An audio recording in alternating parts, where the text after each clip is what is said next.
Hi, I'm back. Since my last video got good kind of response, so I want to talk more about xReal.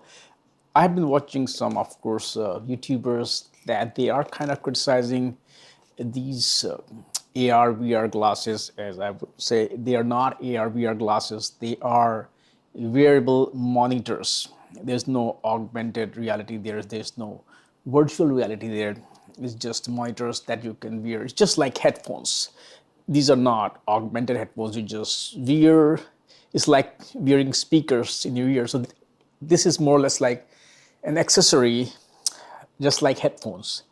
That's how you should look at it. They have a lot of benefits. What I'm going to talk about today is that what are the use cases where they are ideal, where they're suitable. So first of all, forget about them. They are not replacement of your Oculus Quest.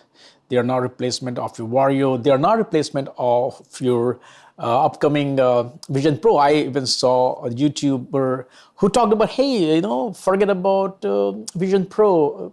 It was a different brand. I think it was Viture or whatever it is. It was. No offenses to those YouTubers, but they really don't know about it. I have all the VR here. Sony PSVR 2, of course, couple of Oculus are there, Vario Aero is there. So and I'm like ready to pre-order Apple's Vision Pro as well. So I want to talk about what these are for. So your expectations should be clear. Actually, you can, if you want to get into VR, I would suggest go with Quest. That's where you can play a lot of standalone VR games. But the limitation is that you cannot use them as accessories of your devices. You cannot use them with Mac or Windows or your phone or your Switch gaming platforms. They are standalone VR devices. I use them extensively for a lot of purposes. First of all, as a journalist, I travel a lot. So I spend a lot of time in flights. I used to carry my iPad, but it kind of become bulky. So I was actually looking forward to something like this form factor. The challenge is that if you're using iPad with this one, it defies the whole purpose. iPad has a bigger screen. You can just watch things on iPad. The challenge with iPhones was that if you're an Android user, you're lucky, but if you're an iPhone user, they have Lightning port and then you have to use the whole dongle and you have to charge it. It's too much work. So as soon as the iPhone 15 Pro came out, I got it because that was one of the use cases. That's why I also got kind of 1 terabyte version of it so that I can put a lot of movies there. Now with iPhone 15 Pro, I can plug it with the USB and I can consume media during the flights. Last time when I went to Spain and I was using my xReal, the problem was that it's a monitor which is also getting power from the phone. So the battery life was, I think it dropped to like almost 50%. So I was running out of juice after just watching like I think 4 or 5 episodes of a series, and each episode was like, what, 45 minutes. So that was a big issue. Now the problem is there is no hub available that you can plug in, which allows you to charge while you're consuming it. Rokid, they come up with hub, but it is very, very finicky. I also have a kind of dock adapter for Nintendo Switch, which I can use, but it has a whole mumbo jumbo of HDMI cables. So the best solution that I came up with is use and that's why I was looking for iPhone, was that use iPhone, connect your USB-C with your xReal, and then use the wireless charger to keep the phone charging. Even if you're walking around, you can have a battery pack and keep the phone charging while you're consuming. So that way you don't have to worry about the mumbo jumbo of the cables. You can be, consuming content on the go. So what kind of content I consume, or what are the content is ideal for? As I said, it's a great accessory with your iPhone, because then you can watch movies, TV shows at a much larger screen. You can also play some casual games, but you have to also keep an eye on where your hands are. If you're using a remote control, then it's fine. So it's for me personally, that's the best use case to the combination of iPhone 15 Pro and xReal. Second use case is using it with either Steam Deck or Asus ROG Ally. The challenge boils down to the same issue of charging it, and those devices, they have only one USB port and they don't have wireless charging, so you have to go through the mumbo jumbo of wireless using adapters to keep those devices charged. Another issue that may crop up is the screen that get disabled while using the monitor or external monitor, so you cannot use it to kind of log in and do a lot of things, so you may have to unplug the device. But playing games is a great use case. However, only issue I've seen with xReal and gaming is that despite the claims of 120 hertz refresh rate, when you're playing games, or even if you're watching movies, you will see jittery movement. It's not smooth. So I really do not know that the claims of 120 hertz, and yet you see all those motion blur there or ruggedy movement there. So that can be a challenge if you're playing games there. Beyond that, the brightness is great. High dynamic range is so awesome as compared to Rokid Max. So it's a great gaming experience.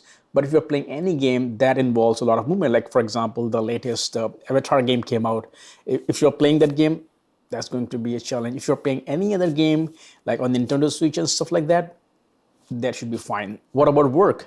Yes, you can plug it in and use as a bigger monitor to get the work done. Yes, it's OLED display, but it's 1080p, which means that the text and everything will be pixelated. If you're used to Max, Retina display, no, you're not going to get those smooth text. Second issue is that because of the size of the screen, and when you look down, the screen will be blur, and you have to make efforts to look down at the, of course, if you're using Mac or Windows, depending on where your tabs or where your taskbar is, it can be challenging. Only use case where I found it kind of useful was when I was editing some videos. That way, on my MacBook Pro, I can get a much bigger screen to edit my videos. One of the most interesting use case that I have been using it for a couple of days is that at home, when I listen to music with my headphones on, I have been using this xReal. I, of course, remove the front plate so that the screen is not darkened. And then when I'm doing other things, I can watch movies, or I can watch a series while I'm cooking, or doing some chore, like for example, like vacuuming, anything that doesn't need my immediate attention. So I can, just the way you listen to music, this is a great thing where you can actually watch something while you're doing a lot of household chores. Or let's say, if you're cutting grass, I have a tractor to cut the grass, you are cutting the grass, just wear it outside and watch a TV show with your headphones on, and enjoy your, chores. So this is actually what is the real use case. Think of these wearable monitors just like you have these AirPods Pros or other, tons of other, wireless, headphones. These two are the kind of accessories you need. Plug it, the headphone for audio, plug xReal for video, and suddenly you are walking around house doing stuff while consuming content.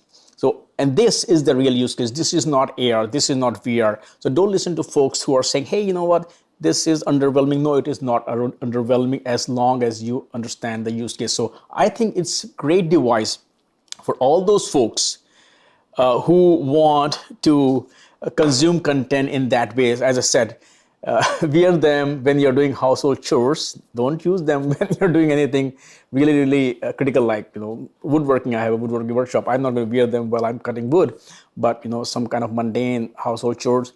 Wear them when you're traveling. Wear them and enjoy movies, TV shows on the go when you're on the plane.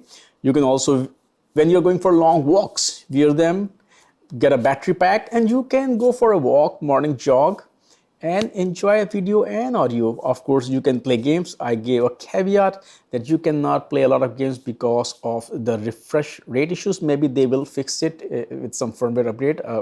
From my perspective, xReal has been very great with the updates. So these are some of the use cases. Of course, you can use it for work also. There are some limitations. As I said, the text may be pixelated, but these are some great use cases. So I feel that this is the future. I hope more kind of more established brands will also come up with, because these are great brands, but that also builds more confidence from users. So I feel that this is the kind of future of media consumption, these wearable monitors and wearable speakers, which we call headphones. Thanks for watching. And as I said earlier, please don't forget to subscribe if you like my content. The idea of this channel is not to talk about hype, but to remain practical, pragmatic, and realistic. So that's the kind of content you can expect from this channel. And if you like, please also like and share. And if you have any thoughts, please share them in the comment below. Thank you for watching. See you in the next video.